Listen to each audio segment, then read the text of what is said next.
From Waco, Texas, inside the Farrell Center, we've got Baylor, top-ranked in the nation, hosting the Oklahoma Sooners, and what's sure to be a good rivalry contest, and we're glad you're here. And thanks for being with us as we continue to honor our friend Kris Radcliffe. He was a man of many talents, and so much of that knowledge revolved around sports. Oh yeah, it did. He had a passion for covering our teams right here in Central Texas. He helped set the standard of excellence that we try to live up to every day. We do our best. You've heard a lot about Kris Radcliffe on the desk, but now tonight we want to relive some of his moments on the sidelines.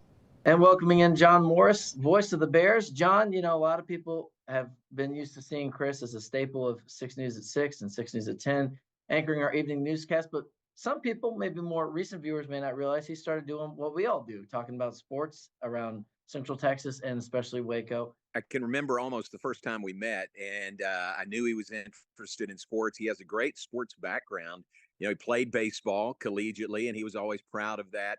I can remember he was always so proud of his dad, who was, worked at the scorer's table for the LA Lakers. And I had them on a radio show interview one time together, and he loved that, to have he and his dad on there together. But then Kris did some games for us, for Baylor, and always did a very, very good job. So that's the sports background is pretty extensive. And then he moved into news, and we kept calling him and giving him opportunities to do broadcasts for us. The thing I think of is just how into it he is. He was just so dedicated and so hardworking to do a good job, and to put out a good product to the point that it was like, go, go, go, go, go, is always what I think of with Kris, and high energy.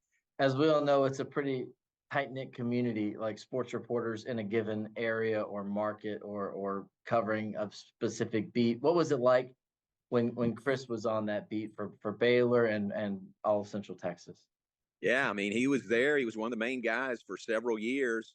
And again, very dedicated to doing the best job he could for the viewers of KCEN. So always very hardworking. I think he connected with the audience really well. He had a good feel for what was important to put on the air, what the viewers wanted to see in sports and then in news also. So I think that was one of his great traits, was how he connected with the viewers, and they liked him so much because of that.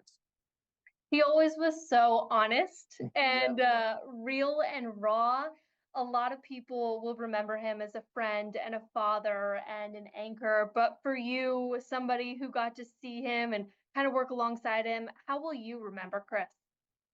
I would add, Sydney, to that a grandfather also, because we'd run into each other at HEB and we'd talk grandkids, and that's special. That's really special, because I know how much he loved Eden and how much he loved his family and his grandkids. And that was one of the things in recent years that we would talk about pretty much every time we saw each other. So I just remember him as a great broadcaster in so many ways, very versatile, doing so many things, but then as a great family man also. It seemed like Kris did a really good job of the work-life balance, and great husband, great father, great grandfather. That's the main thing that I'll remember about Kris.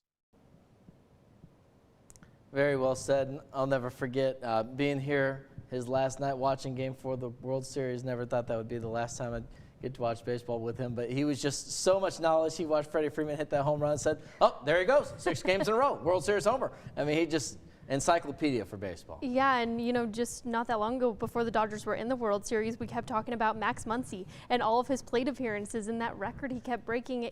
He was a guy who truly felt like a home run in our newsroom. He absolutely did, and so fitting to see his Dodgers win it last night at the World Series.